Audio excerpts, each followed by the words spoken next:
wanita cantik pengunjung kedai. Aku adalah mahasiswa psikologi di salah satu universitas di Taman Sari.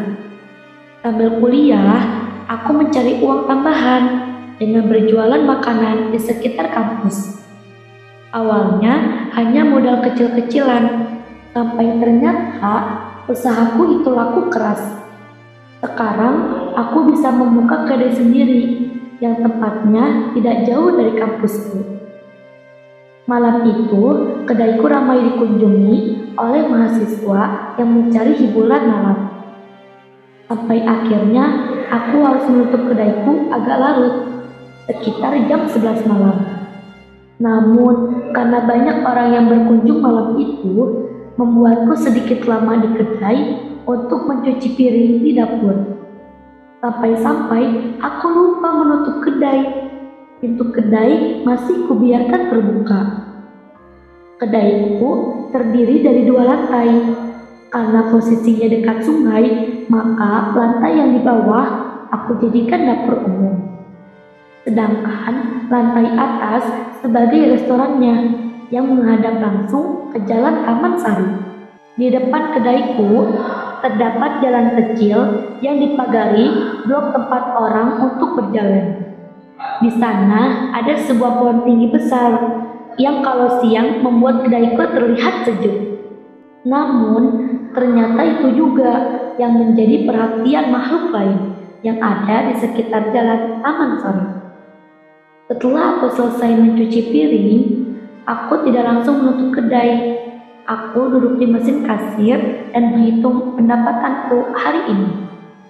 Sebenarnya aku tidak sendirian dalam mengelola bisnis ini. Aku dibantu sahabatku, Nirwan. Tapi malam itu Nirwan terpaksa pulang duluan karena keluarganya mengadakan syukuran di rumahnya. Akhirnya tinggal aku sendiri. Ketika aku sedang menghitung uang, entah kenapa aku merasakan sesuatu yang tidak enak hati. Sesekali aku menatap ke arah jalan besar di depan kedaiku. Sudah sangat sepi. Semakin malam, aku merasa semakin was-was. Aku bangun dari kursi kasir dan segera membereskan kursi-kursi yang tertata di luar. Namun, tiba-tiba aku mendengar suara orang seperti masuk ke dalam kedaiku. Suara langkahnya sangat halus. Refleks, aku melihat ke sekitar, tapi tidak ada siapa-siapa. Mungkin itu hanya halusinasiku saja. Aku pun mulai membereskan meja dan kursi. Namun, kejadian aneh itu terulang lagi. Tiba-tiba terdengar bunyi gaduh dari dalam dapur yang berada di lantai bawah. Aku segera mendekati tangga menuju ke bawah. Aku intip.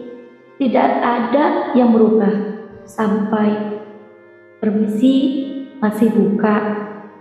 Seorang perempuan muda berdiri di depan pintu. Perempuan itu cukup cantik. Berpakaian putih pendek seperti baju tidur. Aku melihatnya dan melemparkan senyum. Aku bilang kalau sebenarnya kedai ini akan segera tutup. Tapi karena kasihan padanya, aku pun mempersilakannya untuk duduk. Aku membawakan menu makanan untuknya. Tapi belum sampai menu itu ke tangannya, wanita itu langsung menolaknya tanpa basa-basi dan hanya menggerakkan tangan. Aku pun bertanya lagi, apa yang akan dia pesan? Dan wanita itu hanya menjawab, nasi. Mau pesan nasi saja? Tanyaku sedikit heran. Kembali wanita itu tidak menjawab. Sekarang dia malah terlihat menunduk, seakan tidak mau memperlihatkan wajahnya kepadaku. Lantas aku bertanya, mau pesan nasinya sama apa? Telur atau... Wanita itu mengangguk sangat pelan dan menjawab, apa saja. Aku mengerutkan kening dan menuju ke dapur untuk mempersiapkan pesanannya. Jam segini ada perempuan pesan nasi saja. ujarku dalam hati.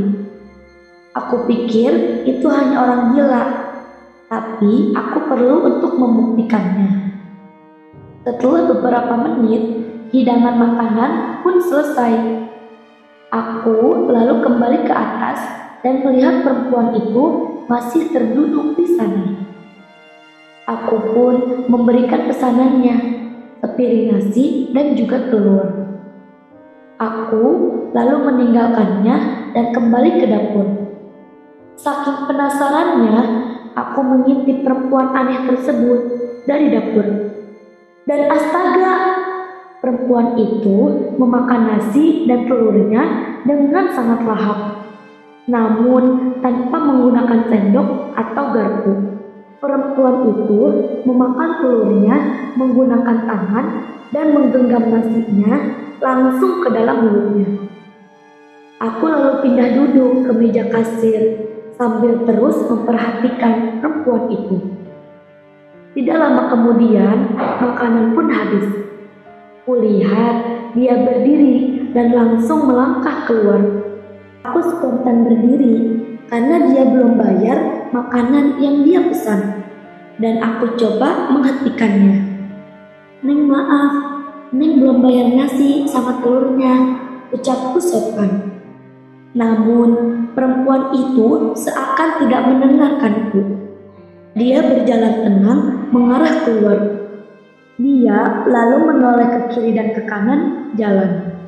"Ya, pergi dah tuh perempuan, bisa rugi kalau seperti ini," umpatku sambil kesal. Lalu aku pun membiarkan dia pergi dan segera membereskan piring bekas makanan perempuan itu dan menutup kedai. Sesekali aku melirik, perempuan itu masih berdiri di depan kedai.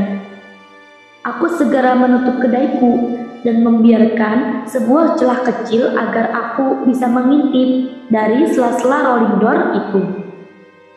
Karena aku masih penasaran siapa perempuan itu.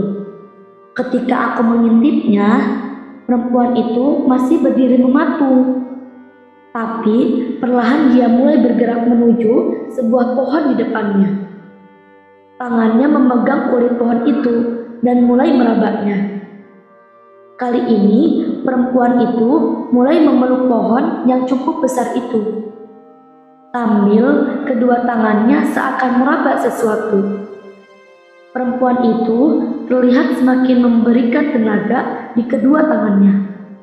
Dan astaga, perempuan itu mulai memanjat ke pohon itu. Dia merangkak dan terus merangkak menaiki pohon itu. Belum sampai ke puncak, perempuan itu berpindah ke sebuah dahan yang cukup besar. Kini perempuan itu terduduk di dahan itu. Aku bisa melihat kakinya yang terjulur ke bawah. Dia menggoyangkan kakinya dan aku mulai mendengar suara cekikikannya. Perempuan itu terus tertawa cekikikan sambil mengangkat kakinya maju mundur seperti orang yang lagi di atas ayunan. Aku diam terpaku, badanku tidak bisa digerakkan. Tiba-tiba dia mengarahkan pandangannya kepadaku, seakan dia tahu kalau aku sedang mengintipnya. Pelan-pelan wanita itu mulai berdiri di atas dahan pohon dengan wajah menyeringai sambil tertawa cekikikan. Dan wanita itu meloncat dari pohon lalu menghilang. Aku mengumpulkan semua tenaga dan langsung berlari ke dapur. Aku duduk jongkok di bawah tangga. Aku takut setengah mati. Aku coba membaca doa yang aku bisa. Aku terus membaca doa sambil menenangkan diriku. Aku mulai mengatur napasku. Kini aku masih terdiam di bawah tangga sampai terdengar suara yang cukup mengganggu. Aku memejamkan mataku. Aku tidak berani melihat asal dari suara itu. Suaranya semakin jelas terdengar mendekatiku. Ada sebuah tangan dingin yang memegang pipiku. Tangan itu kini mulai mengelus-elus pundak dan kini aku merasakan sebuah hawa dingin tepat berada di depan wajahku. Aku sudah tidak tahan lagi dan ingin segera keluar dari kedai. Aku memberanikan diri membuka mataku dan sesosok wajah muncul dari arah sela-sela tangga tepat di depan wajahku. Sosok itu mengenakan kain putih lusuh dengan mata melotot dan senyum manis yang menyelingai kepalaku. Astaga, pocong! Dan aku akhirnya tidak sadarkan diri. Singkat cerita, keesokan harinya aku bertemu dengan Mirwan. Aku menceritakan kepadanya tentang kejadian semalam. Mirwan hanya tersenyum dan berkata bahwa dia juga pernah melihatnya. Menurut Mirwan, perempuan itu sering mengunjungi kedai ketika dia jaga sendiri. Mungkin karena itulah beberapa warung jajanan di jalan ini tidak pernah buka sampai larut malam. Karena perempuan itu sering muncul. Dan dia itu bukanlah manusia, melainkan sosok makhluk halus penunggu taman depan kampus kami.